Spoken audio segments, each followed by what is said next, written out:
Bienvenue dans l'éveil des consciences. L'objectif principal de ces podcasts est de rencontrer des intervenants dans le bien-être et dans les médecines naturelles holistiques. Cet échange a pour but de valoriser les bienfaits de leur métier qui sont encore très peu reconnus au sein de notre société occidentale et de vous donner un maximum d'informations afin que vous sachiez leurs bienfaits sur votre corps et votre esprit. Bonne écoute à tous!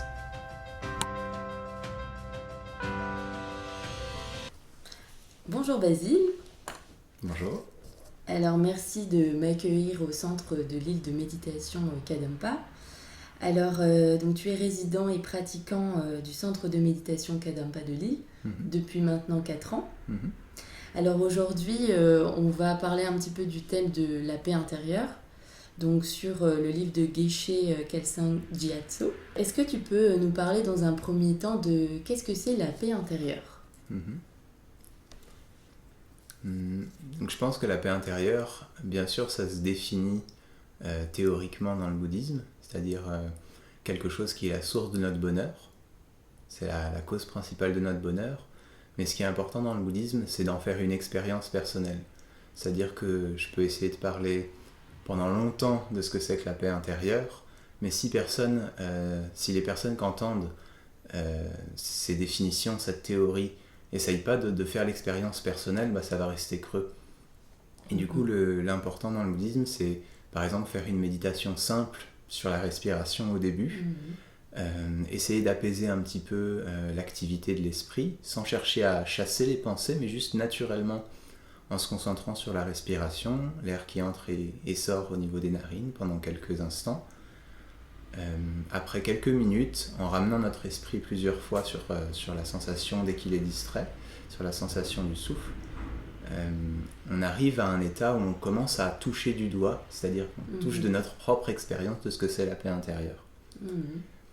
Mais ça, c'est qu'un premier niveau de paix intérieure, c'est-à-dire c'est un niveau où temporairement nos distractions, nos inquiétudes diminuent et naturellement notre état de paix qui est déjà là en nous, un peu caché derrière toute notre agitation qui fait qu'on vient d'un monde assez agité et que on y prend part, bien sûr.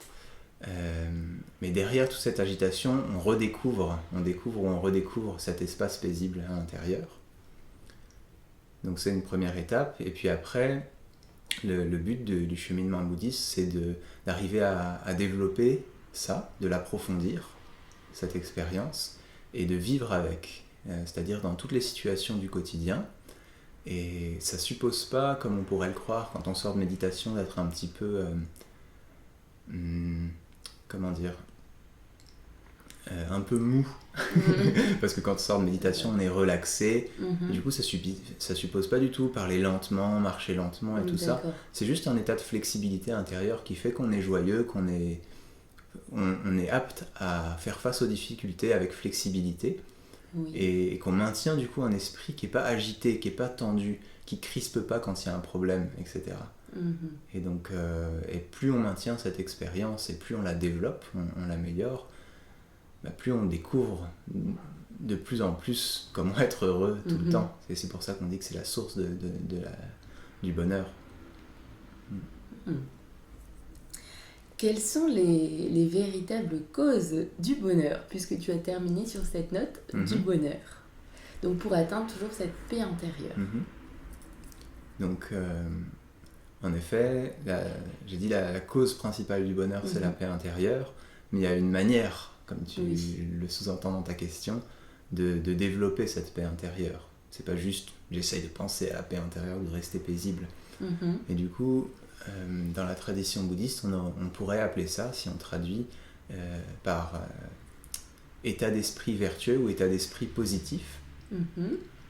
Donc si on développe et maintient des états d'esprit positifs dans notre cœur, dans notre esprit, dans notre expérience personnelle, ces expériences-là nous protègent de tous nos états d'esprit négatifs et en plus apportent beaucoup de bonheur. Donc il faut que je donne des exemples, je pense, tu peux nous donner des exemples. Pour être plus clair. Mais par exemple, une chose qui est assez connue et assez méconnue à la fois, c'est l'expérience de l'amour. Et là, dans le bouddhisme, on parle vraiment de l'amour qui est l'amour inconditionnel ou l'amour altruiste, qui n'est pas l'amour possessif. Oui. Et souvent,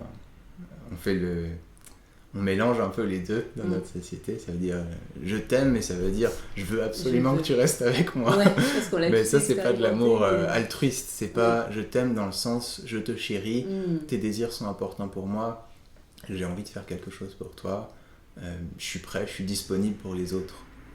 Et ça, c'est un esprit très beau et qui est plus tant valorisé presque dans notre société. Et en développant cet esprit, donc par des méditations simples, on contemple qui sont les autres, qui sont exactement comme nous, ils cherchent le bonheur, ils cherchent à éviter la souffrance.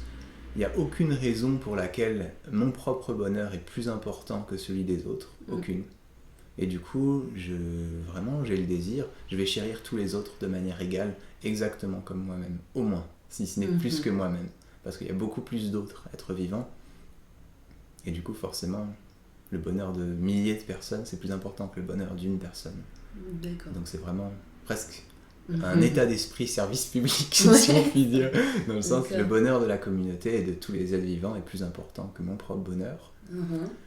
Donc si je fonctionne dans mon quotidien avec cet esprit, mes relations naturellement s'apaisent. On dit que cet esprit d'amour, c'est comme un cristal magique qui, quand on le met dans un verre, purifie le liquide qui est dans le verre.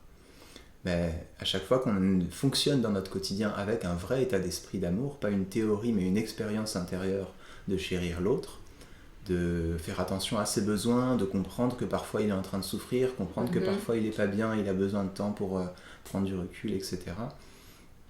Si on fonctionne avec ça, naturellement on purifie tout autour de nous. Les relations s'apaisent, les conflits s'apaisent, et très très rapidement. Et on dit que si cet amour se développe à une échelle plus grande, c'est-à-dire que chacun fait l'effort sincère de chérir les autres, et bien sûr la paix mondiale arrive en quelques années, même pas. Et tous les grands problèmes de l'humanité qui viennent de la colère, de la haine, de l'intolérance, de l'orgueil, de plein d'autres raisons. Mais s'il y a cet esprit d'amour, c'est presque instantané que la paix mondiale apparaît, donc c'est merveilleux. Bah oui. Donc si on fait ça à l'échelle personnelle, on change notre propre vie. Oui. Ça veut dire, c'est comme le titre de livre, on transforme votre vie, on transforme notre vie, et on aide les autres. Donc là, on vit de manière positive. Et ça, c'est la vraie cause du bonheur. D'accord. Et donc ça, c'est un exemple, l'amour, mais on pourrait prendre aussi l'exemple de pas mal de types de sagesse qu'on apprend à développer dans le bouddhisme. On peut prendre aussi l'exemple de la patience. C'est aussi un état d'esprit qu'on a besoin dans cette société d'avoir, tellement on s'irrite pour plein de petites choses et qu'on est impatient sur beaucoup de choses. Donc voilà, c'est des choses qu'on apprend à développer et qui, une fois développées même un tout petit peu, commencent déjà à changer notre vie et du coup nous encouragent à la développer un peu plus. Et une fois que ce développement commence à prendre plus de place, là ça y est, on commence à être heureux de plus en plus et tout le temps. D'accord. Alors comment cultiver la patience justement ? Donc, pour cultiver la patience c'est un type de sagesse en fait, qui comprend qu'est-ce qu'il peut faire dans une situation et qu'est-ce qu'il ne peut pas faire dans une situation. Donc qui arrive à accepter pleinement et joyeusement, donc ça c'est un entraînement, tout ce qui arrive. En comprenant, quand je dis qui accepte pleinement et joyeusement tout ce qui arrive, c'est-à-dire tout ce qui ne peut pas être changé. Oui. Mettons, j'arrive, un truc tout bête, mais j'arrive, mon train à 15 minutes de retard. Moi, en tant que personne, je ne peux pas changer cette réalité. Oui. Je ne peux pas modifier cette réalité. Ou j'arrive dans un endroit où j'ai 15 minutes de queue, ça, par exemple, pour acheter mon ticket de transport, et il y avait beaucoup de monde ce jour-là, parce que c'était, jour de braderie, ou quelque chose comme ça. J'ai 15 minutes de queue, mais je ne peux pas changer cette réalité. Je peux pousser tout le monde, mais... Et m'énerver, mais ça ne changera rien. Voilà, ou je peux ne pas pousser tout le monde et m'énerver intérieurement, mais ça ne va pas faire que je vais arriver plus vite au ticket. Oui. Et du coup, à ce moment-là, il faut avoir la sagesse de dire « Ok, je peux rien faire, donc je lâche. » Je lâche. Il n'y a pas besoin. Et bien sûr, là c'est vraiment basique, mais en s'entraînant à ça et en gagnant en profondeur sur ça, petit à petit, on a une vraie expérience de lâcher prise, une vraie expérience de c'est pas grave, c'est pas grave. Ok, j'ai 15 minutes, j'ai 15 minutes, par exemple, je lis un petit bout de livre sur la patience, par exemple, pour justement m'aider à cultiver ça, ou j'aide les gens qui sont si impatients, je donne une petite phrase pour les rassurer, ou je papote avec le voisin justement pour lui faire mieux passer le temps. Je peux faire plein de choses. Mais par contre, là où c'est méconnu un petit peu, c'est que la patience, c'est une expérience intérieure. D'accord. C'est pas une attitude extérieure d'attendre ou d'être passif. Oui. Je peux être tout à fait patient, mais si je peux faire quelque chose, bien sûr, je vais le faire. C'est-à-dire que si je peux appeler un technicien pour dire « Oh, il y a un problème ici, est-ce que vous pouvez m'aider ?» Peut-être le technicien arrive que dans 15 minutes, mais pendant ces 15 minutes, je peux rester patient. Mais j'ai agi extérieurement pour qu'il se passe quelque chose. D'accord. Ou dans le cas peut-être d'une situation où on voit quelqu'un tomber ou se faire mal ou quelqu'un se blesser, bien sûr on court et on appelle les pompiers ou on agit et parce qu'on chérit les autres, mais ça ne veut pas dire qu'intérieurement on doit être paniqué. Et même, je pense que la formation des secouristes par exemple, je ne suis pas secouriste, mais une des choses qu'ils doivent apprendre, c'est agir, mais sans un esprit complètement paniqué ou agité. Et ben, on doit apprendre à faire la même chose dans toutes nos situations, ça veut dire agir au mieux de la situation, ou des fois ne pas agir, ça c'est pas la réponse bouddhiste, agir ou ne pas agir c'est extérieur, la réponse bouddhiste c'est agir intérieurement en gardant tout le temps un esprit qui accepte ce qui se passe. D'accord. Donc voilà, ça c'est théorique, après, comme je disais au tout début, c'est apprendre à mettre ça en pratique pour faire pénétrer cette patience, cette sagesse de la patience dans notre quotidien, dans tous les petits moments où on s'irrite, commencer à la faire, à l'appliquer, cette sagesse, ce bon sens, jusqu'à avoir conquis notre colère et conquis nos irritations, notre mécontentement. D'accord. Mais ce qui est intéressant, c'est ce que tu dis, c'est qu'on peut le pratiquer au quotidien. On a tous les jours des situations auxquelles on peut faire face de cette manière. Que ce soit ce matin, comme je te disais, dans les bouchons pour arriver à Lille, ou alors comme ce que tu me dis par rapport à SNCF qui est souvent en grève. Donc c'est ça qui est intéressant, c'est cultivons ça au fur et à mesure dans notre quotidien pour pouvoir voir certainement les effets sur le long terme. Tout à fait. Je pense sur le court terme un petit peu, moyen terme déjà énorme, et long terme c'est inimaginable. Ça veut dire un esprit sans colère de toute la journée. Moi j'ai déjà fait des fois cette expérience, et on rentre chez soi après le travail, et on se sent pas fatigué. Incroyable. Waouh. Non vraiment, c'est très spécial. Alors que pourquoi on est épuisé juste parce qu'on se met en colère toute la journée. On se met en colère pas fort, mais on s'irrite sur plein de choses, et ça devient quelque chose de très lourd en fin de journée. Et du coup c'est apprendre à faire ça.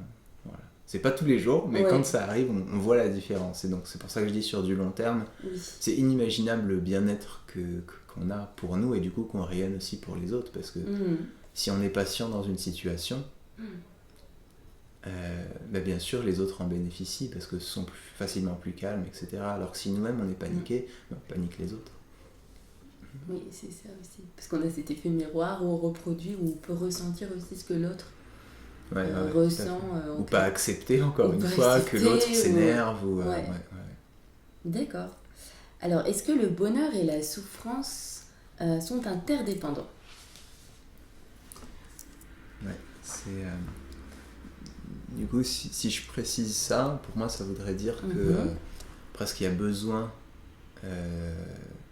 de l'existence de la souffrance pour que le bonheur existe. Est-ce que c'est ça ta question ? Oui, c'est ça en fait. C'est est-ce que l'un existe, mais on ne peut pas en supprimer un des deux. C'est-à-dire que pour connaître la lumière, donc le bonheur, on est entre guillemets obligé de passer par des étapes un peu plus douloureuses qui font face à la souffrance. Ok. Là, je lirais bien un passage, ça m'a évoqué ça. C'est à la page 7 du livre Comment transformer votre vie, sur le chapitre sur la paix intérieure. Et Vénérable Geshe Kelsang dit bonheur et souffrance sont des contraires. Donc ça répond, je pense, pas mal à la question. C'est antinomique, ça veut dire aussi. Si une chose est une véritable cause de bonheur, donc comme on a dit, un état d'esprit positif ou vertueux, par exemple, elle ne peut pas donner naissance à la souffrance. Donc, par exemple, l'amour ou la compassion, dans certains milieux, peut-être parce qu'on emploie le terme différemment, mais on pense que la compassion ou l'amour peuvent être cause de souffrance. Oui. Mais dans le contexte bouddhiste, comment on appelle cette expérience intérieure, amour et compassion, c'est des expériences intérieures qui peuvent jamais donner lieu à la souffrance. D'accord. Elles peuvent que donner lieu à la paix intérieure et au bonheur. Et donc inversement, si une chose est une vraie cause de souffrance, il ne pourra jamais se transformer en bonheur. Et un exemple qui peut être un petit peu titillant mais qui est intéressant, c'est que, je sais pas, par exemple la nourriture, on peut avoir l'impression que c'est une vraie cause de bonheur et non de souffrance, mais en réalité dès qu'on mange un peu trop, eh ben, on commence à ressentir que c'est de la souffrance. Et du coup, ce qu'on dit dans le bouddhisme, c'est finalement manger, oui, c'est agréable, ça procure une sensation agréable, mais cette sensation agréable, c'est pas ce qu'on appelle bonheur. Parce que c'est dans le continuum de j'étais insatisfait, ou j'avais faim, ou j'avais besoin d'un petit truc pour me faire plaisir. Vu que cette tension-là de l'insatisfaction diminue, il y a un plaisir.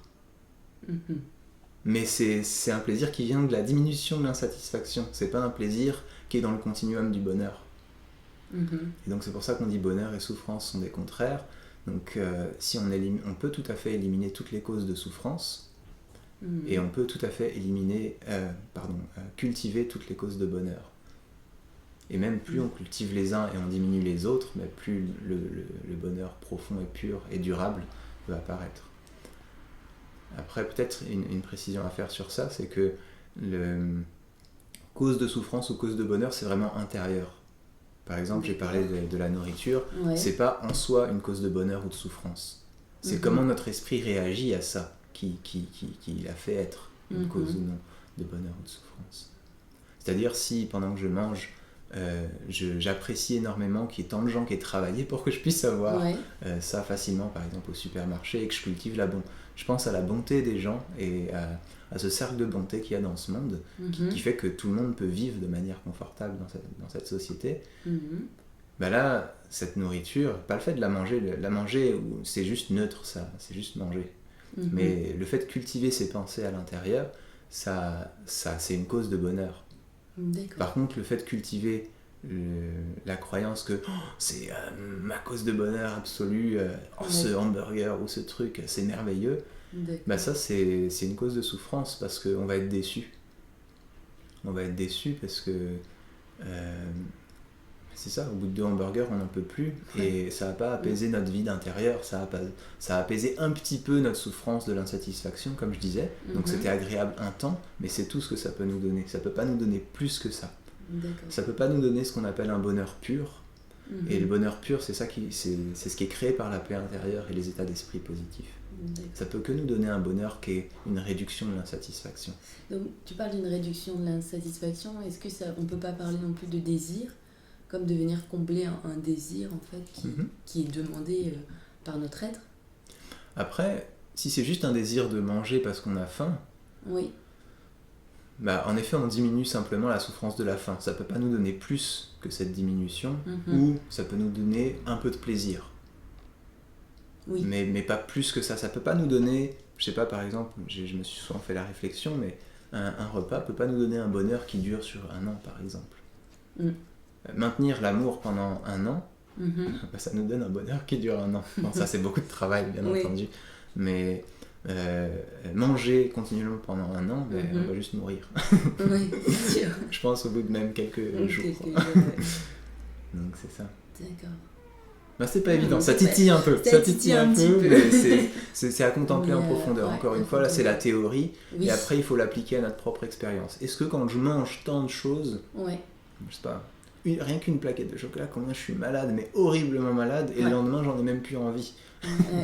Et pourtant on pense que c'est un peu le fonctionnement de tous les excès, c'est-à-dire on croit si fort que c'est cause de bonheur, et du coup on y va, jusqu'au moment où on arrive à saturation. Mais ça prouve que c'était pas une vraie cause de bonheur.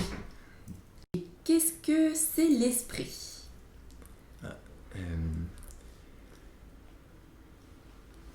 une belle question aussi, parce que c'est sûr que dans la tradition bouddhiste, on dit le sens de ma vie, c'est améliorer mon esprit, améliorer mes qualités humaines et diminuer justement ce qui fait obstacle à ces qualités, donc ce qu'on appelle la perturbation mentale. Donc bien sûr, il faut comprendre qu'est-ce que c'est que l'esprit, si on veut comprendre qu'est-ce que je dois changer. Peut-être je peux aller pareil dans le chapitre comment développer et maintenir un esprit paisible et lire un petit passage. Alors oui, on t'écoute avec plaisir. On dit dans le bouddhisme que l'esprit n'est pas le cerveau, donc ça c'est une première chose pareil qui peut interroger un petit peu. La raison, c'est que notre expérience, quand on médite un petit peu sur ce que c'est que l'esprit, c'est mon esprit n'est pas physique. Mes pensées ne sont pas des choses physiques. C'est juste une expérience que je fais d'une manière très personnelle, et cette expérience ne peut pas être vue, ne peut pas être photographiée, ne peut pas être entendue, ne peut pas être touchée par le doigt, goûtée par la bouche, etc. Ne peut pas être touchée par les 5 sens. C'est juste la conscience mentale qui l'aperçoit. Donc ça c'est vrai pour mes pensées, c'est vrai pour mon esprit. Et par contre le cerveau, bien sûr, ça peut être photographié, on peut voir des scans et on peut voir différentes parties du cerveau. Et bien sûr, par rapport à ce qui se passe aujourd'hui, on dirait « Ah oui, mais telle émotion est localisée là ou là ». Dans ma compréhension, je ne dis pas que j'ai la compréhension parfaite, mais dans ma compréhension, et par rapport à la compréhension bouddhiste, ce serait de dire que ces petites zones qui s'allument dans le cerveau, c'est juste une manifestation physique, parce qu'il y a un lien entre le corps et l'esprit, mais c'est juste une manifestation physique de ce qui est en train de se passer dans l'esprit.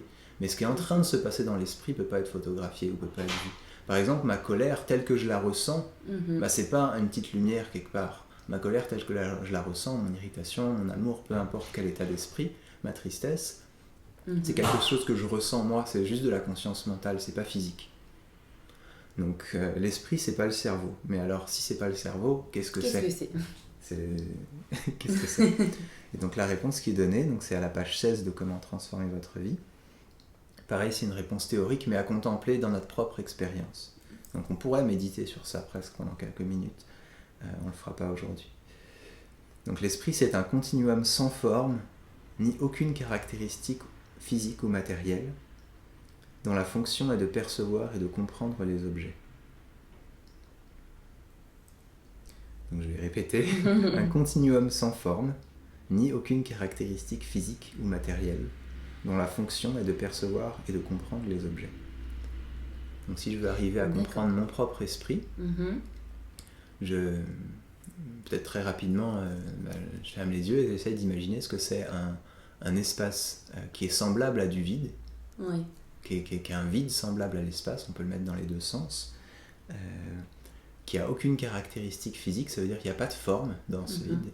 L'espace a une forme, et l'espace a une couleur aussi, mais là il n'y a pas de forme, il n'y a pas de couleur, il n'y a rien. C'est quelque chose qui est complètement non physique. Et c'est très vaste, et c'est la base de tout ce que j'entends, tout ce que je perçois, tout ce que je perçois mentalement, etc. Si on médite sur ça quelques instants de manière personnelle, et on va dire aussi de manière régulière, on va faire l'expérience réellement de ce que c'est notre esprit, et donc on va faire l'expérience, comme je disais aussi, de qu'est-ce que c'est que j'ai à changer, parce que je fais l'expérience de ce qui est la source de tout ce qui m'apparaît. Donc c'est cette chose-là qui est mon potentiel pour développer l'amour, c'est cette chose-là qui est mon potentiel pour développer la patience, etc. C'est mon esprit. D'accord.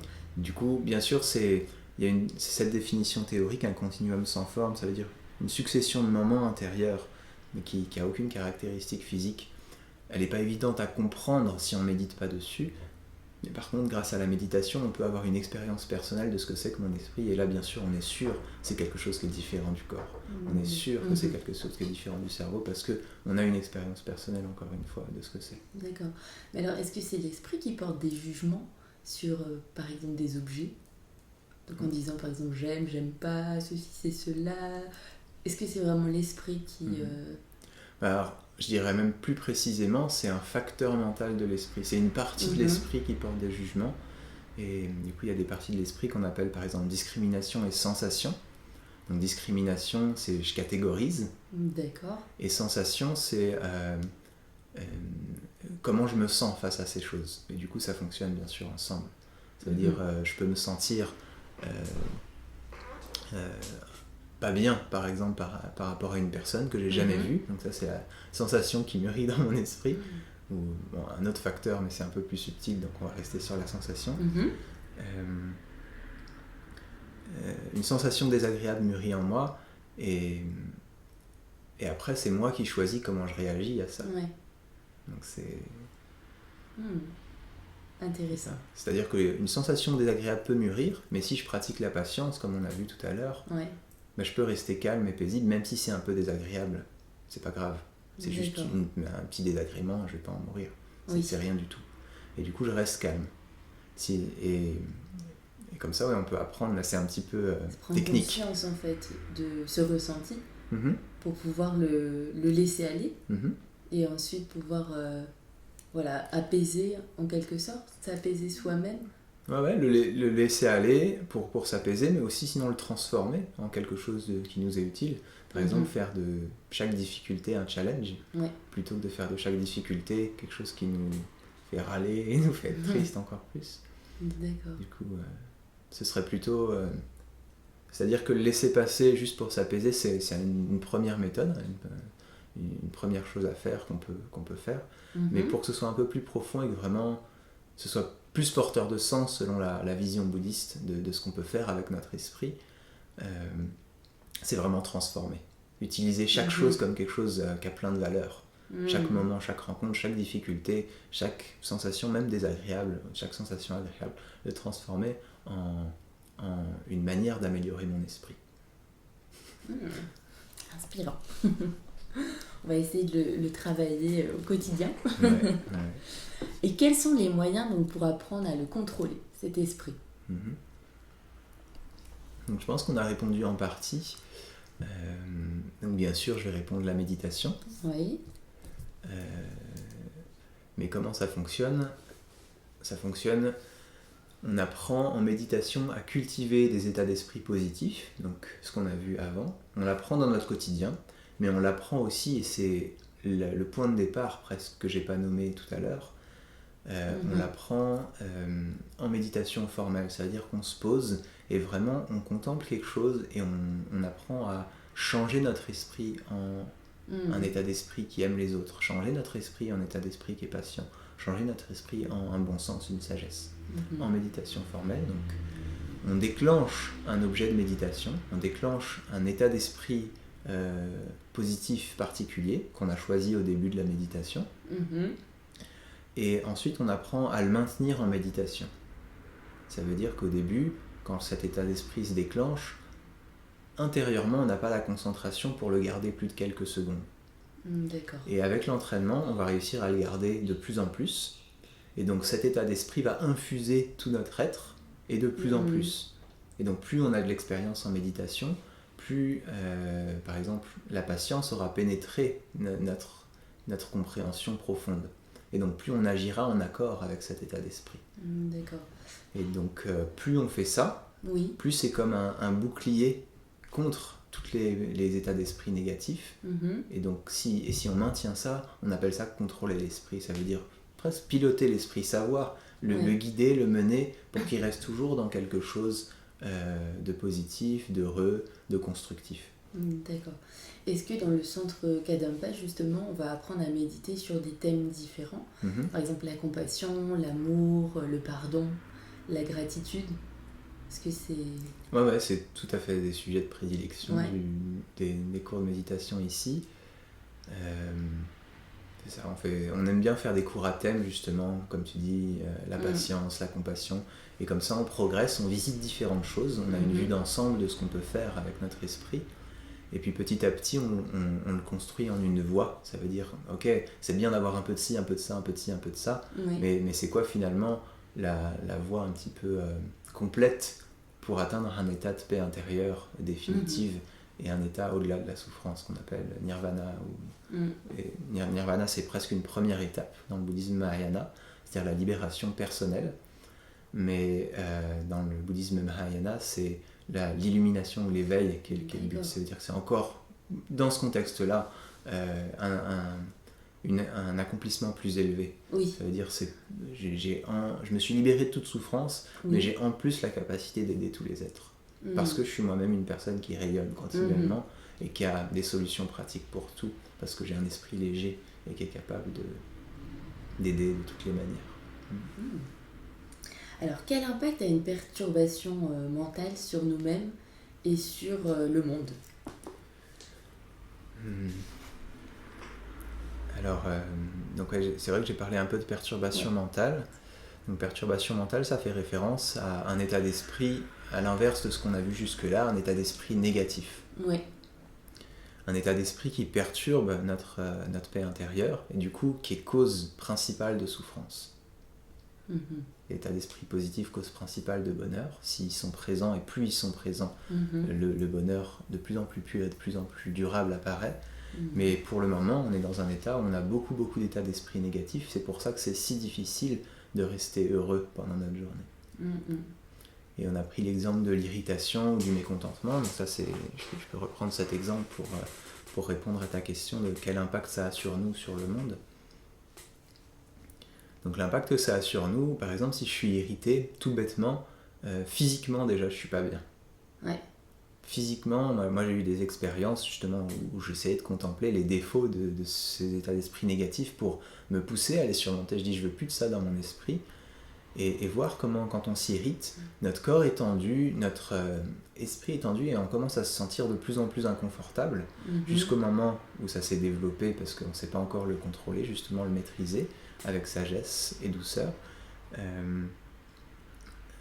Je dis sagesse et douceur parce que ça s'oppose au refoulement. Le refoulement, c'est on se force, on essaye de se faire croire, on contrôle mais de manière extérieure l'expression de notre colère. Par exemple, j'essaye de sourire alors qu'en moi ça bouillonne et je suis pas bien. Et j'accepte pas le fait que je suis en colère. D'accord. Ou je me le cache donc que je suis en colère. Ça va à l'encontre au final du travail intérieur. Ouais, tout à fait. Et donc c'est pour ça que je dis, voilà, avec sagesse, c'est un contrôle qui est une flexibilité intérieure. C'est pas un contrôle qui est une non-flexibilité intérieure. C'est sûr. Mais après, juste pour reprendre ton exemple, après c'est vrai que tu vois, au niveau sociétal, par exemple, tu dis que c'est vrai que, par exemple, une personne qui sourit, mais qui à l'intérieur est déchirée ou qui ressent vraiment des émotions frustrantes, c'est ça aussi, comment réussir, tu sais, à cultiver ça, à cultiver justement cette forme de sagesse, etc., mais en pouvant vivre dans une société qui nous contraint sur certaines choses aussi, où on doit aussi, tu vois, suivre un modèle pour pouvoir être accepté et pour pouvoir aussi vivre avec les autres. Donc c'est ça la question et tout l'enjeu. Ça m'interpelle. Ok. Je pense que déjà, moi ça me questionne cette manière de formuler suivre un modèle. Ouais. C'est-à-dire que bien sûr on doit se conformer un minimum à certaines exigences sociétales. On ne fait pas n'importe quoi et on n'agit pas de manière bizarre. Ça on est d'accord, mais par contre se conformer à des attentes des autres ou des choses comme ça, ça c'est juste un travail qu'on a à faire nous-mêmes. D'accord. Dans le sens où le regard des autres, c'est quelque chose qui nous est important, mais on doit aussi apprendre à s'en détacher. C'est-à-dire, si la personne pense quelque chose de moi, qu'est-ce que ça change ? Qu'est-ce que ça change ? Ça n'a pas d'impact sur moi en réalité. Et ça en a que parce que j'ai des perturbations mentales. C'est-à-dire que parce que j'ai des états d'esprit négatifs qui s'agitent et qui disent oh, mais cette personne elle va penser quoi de moi, etc. Que parce que ça s'agite à l'intérieur, c'est un problème pour nous. Mais si ça ne s'agite plus à l'intérieur, il n'y a plus une exigence si stricte de se conformer. C'est-à-dire qu'on peut vivre notre vie de manière libre. Mais parce que dans la tradition Mahayana, il y a cet altruisme qui est derrière. Surtout pas agir de manière étrange, et juste agir en conformité avec la société avec laquelle on est, avec les gens avec qui on est. Et juste par Ouais, par amour des gens, vouloir être proche de tout le monde, c'est ça qu'on veut. Et du coup, mais bien sûr, il y a un peu de ça. Et du coup, comment mêler les deux? C'est tout simplement trouver des temps dans sa journée de manière régulière, au départ peut-être 2-3 fois dans la semaine, et petit à petit, vraiment chaque jour, voire plusieurs fois par jour, d'insérer des temps de méditation qui peuvent être très courts, même quelques minutes. Des fois avoir des pratiques formelles un petit peu plus longues quand on a la possibilité. Au début, bien sûr, c'est difficile de débloquer ce temps, mais moi, mon expérience, c'est que c'est incroyable. Petit à petit, juste par le fait d'en avoir envie, comment le temps se débloque, c'est pas vraiment le problème. Le problème, c'est qu'on n'a pas envie. C'est-à-dire qu'on ne comprend pas complètement, dans notre expérience personnelle, les bienfaits que ça a de changer notre esprit comme ça. Et une fois qu'on en a envie, qu'on cultive cette envie aussi, on se met à méditer de plus en plus régulièrement, et donc à transformer notre esprit. Et donc notre esprit devient de plus en plus facile à changer, à transformer vers des états d'esprit positifs. Et là, tout ce qu'on a à faire, c'est vivre normalement. On change presque rien, ou des petites choses dans notre vie extérieure, mais presque rien.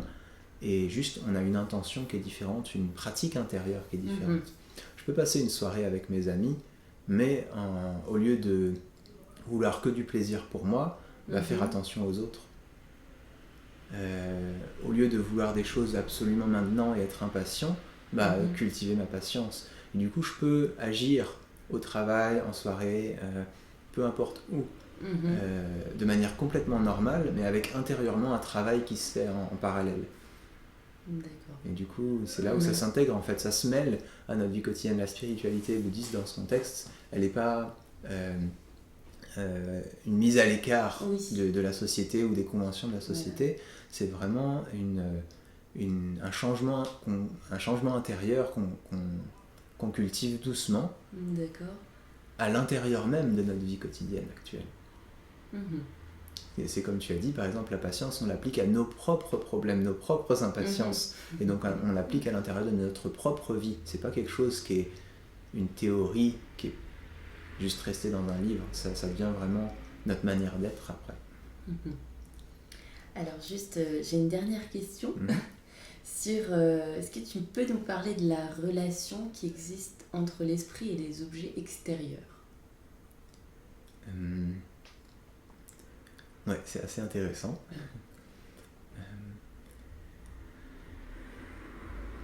Peut-être une première manière de comprendre ça, c'est de revenir à la définition de l'esprit qu'on a eue tout à l'heure. Et de comprendre que les objets existent en dépendance de l'esprit. Pourquoi ? Parce que si je perçois un son, par exemple, une voix, quelqu'un qui parle, si j'avais pas d'esprit, je pourrais pas le percevoir.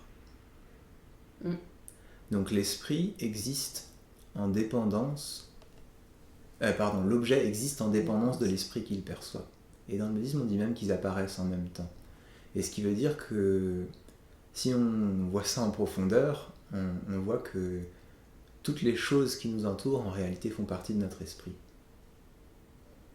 Y compris notre propre perception de nous-mêmes, y compris notre propre perception des autres. Donc je suis un objet dans l'esprit de quelqu'un, et un objet entre guillemets, bien sûr. Je suis une personne dans l'esprit de quelqu'un, et l'autre personne est une personne dans mon propre esprit, un objet de mon esprit. Donc tout existe en relation dépendante de cette manière-là. Et ce qui veut dire, ça implique quelque chose. Je pense qu'on faisait référence à une partie de ce livre où Vénérable Geshe Kelsang nous encourage à comprendre cette relation pleinement qui existe entre les objets extérieurs et intérieurs, donc c'est-à-dire les objets extérieurs et l'esprit. Et il dit, tous les objets, qu'ils soient agréables, désagréables ou neutres, sont de simples apparences à l'esprit, exactement comme les choses que nous connaissons dans un rêve. Et peut-être juste réfléchir à ce qui se passe quand on s'endort. On fait beaucoup ça. C'est pour comprendre ça. C'est-à-dire que on a compris qu'il y avait un lien entre l'esprit et les choses, mais c'est quoi ce lien exactement ? Par exemple, si je rêve, dans mon rêve il se passe des choses et je crois vraiment, si je suis pas conscient de rêver, je suis vraiment en plein dans mon rêve, et je crois que les choses fonctionnent, je crois que les choses existent, je crois que les conversations que j'ai sont réelles, etc. Ouais. Par contre, quand je me réveille, je me rends compte que toutes ces conversations n'étaient que des projections de mon esprit. Parce qu'il n'y a personne qui est en train de parler avec moi quand je me réveille. Ou on prend l'exemple parfois de grands objets comme des montagnes.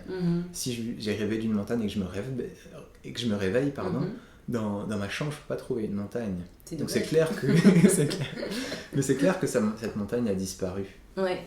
Donc c'était juste une projection de mon esprit, tout simplement. Et si on prend l'exemple inverse, quand je m'endors, mon monde que je vois à l'état de veille, quand je suis réveillé, il n'est plus là. Il n'est plus là, tu as tout à fait raison. C'est ça.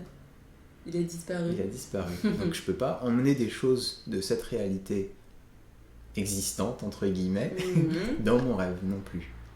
Et donc, au moment où ma réalité, c'est mon rêve, le monde que je vois là maintenant n'existe plus du tout. Et ça prouve qu'il existe qu'en relation avec l'esprit qui le projette. D'accord. Après, tu peux me demander peut-être, mais à quoi ça sert ça? À quoi ça sert? Est-ce que c'est juste philosophique, intellectuel, compliqué? Qu'est-ce que ça nous... à quoi ça sert? Qu'est-ce que ça peut nous apporter? Et en quoi ça peut nous aider aussi tu vois? On dit que si on réalise ça de manière permanente et définitive, c'est l'expérience d'éveil, ou c'est au moins quelque chose de très proche de l'expérience d'éveil. Éveil, ça veut dire on s'est réveillé du sommeil de l'ignorance. On ne voit plus les choses comme existant de manière réelle, concrète, véritable. On voit les choses comme existant en relation dépendante. Et c'est une première manière de le comprendre. Après, on peut aller un petit peu plus loin. Mais qu'est-ce que ça fait dans l'esprit? Habituellement, on voit les choses pas en relation dépendante. Mettons, je vois une table, je pense que c'est solide. Je vois une émotion, je pense que c'est solide. Elle est là, elle va toujours être là. Et du coup, on n'a pas du tout cette sagesse de la relation dépendante et de l'impermanence. Les choses changent tout le temps, bougent tout le temps. Et du coup, comme au lieu de s'accrocher aux choses comme le climat... Par exemple, ce matin, il pleuvait. J'ai travaillé dessus, disant mais c'est neutre. Puis c'est ça, les nuages apparaissent, disparaissent, se forment. C'est en dépendance de plein de causes et de conditions. Mais au moment où il pleut, c'est presque qu'on croit il pleut, et on saisit ça très fort. Et du coup, on développe des états d'esprit négatifs face à ça, parce qu'on croit que c'est solide presque. Et pareil, si on a une émotion, moi j'ai eu ça dans le passé, j'ai observé ça, un découragement, ou voire même une déprime, comment on appelle ça, dépression, j'ai eu ça dans le passé un petit peu, et j'ai pu voir comment à ce moment-là, ça nous colle tellement à l'esprit qu'on a l'impression que c'est définitif, qu'on est plombé pour toujours, et qu'on ne sait pas comment en sortir. Mais si on comprend la manière dont les choses existent, en relation dépendante et de manière impermanente, exactement comme un rêve, on ne contrôle pas ce qui apparaît, ce qui change, etc. Mais on commence à lâcher un peu, c'est moins solide, c'est juste une expérience là maintenant de, je sais pas, découragement, etc. Mais cette expérience, c'est juste une apparence à mon esprit à un temps T. Mais peut-être l'instant d'après, ça va changer. Et nous, ce qu'on a très peur à ce moment-là, c'est que ça revienne un petit peu pareil à cette dépression. Et c'est pour ça qu'on doit apprendre à faire les deux, c'est-à-dire contrôler notre esprit avec des antidotes presque à nos négativités. Donc on a vu au début, mais de manière plus profonde, on doit apprendre la relation qu'il y a entre notre esprit et les objets pour vivre vraiment dans la légèreté. Dans la légèreté qui est en accord avec la sagesse, qui est en accord avec la manière dont les choses fonctionnent et existent. Et cette légèreté-là, si on la ressent en méditation et en expérience personnelle, c'est vraiment incomparable. C'est vraiment une expérience où ça y est, les problèmes commencent à disparaître et les inquiétudes commencent à disparaître. Donc voilà, c'est, je pense, super agréable de faire cette expérience. Et si on la cultive avec une grande profondeur, ça veut dire avec beaucoup, beaucoup de méditation, dans la vie quotidienne et en méditation formelle, qu'on mélange ces deux choses, petit à petit, on va même en tant qu'occidentaux très occupés, on peut atteindre des états de concentration et de méditation très importants, voire la libération, l'illumination. Très bien, merci beaucoup Basile pour ce magnifique partage, en tout cas qui m'a inspiré et qui je pense a inspiré beaucoup de personnes. Et merci aux consciences qui s'éveillent de nous avoir écoutés. Donc je mettrai aussi le lien du centre de Kadampa, qui est un centre de méditation qui est situé à Lille. Je le mettrai en bio. Voilà, je vous remercie, passez une excellente journée. Au revoir, à bientôt. Au revoir, merci.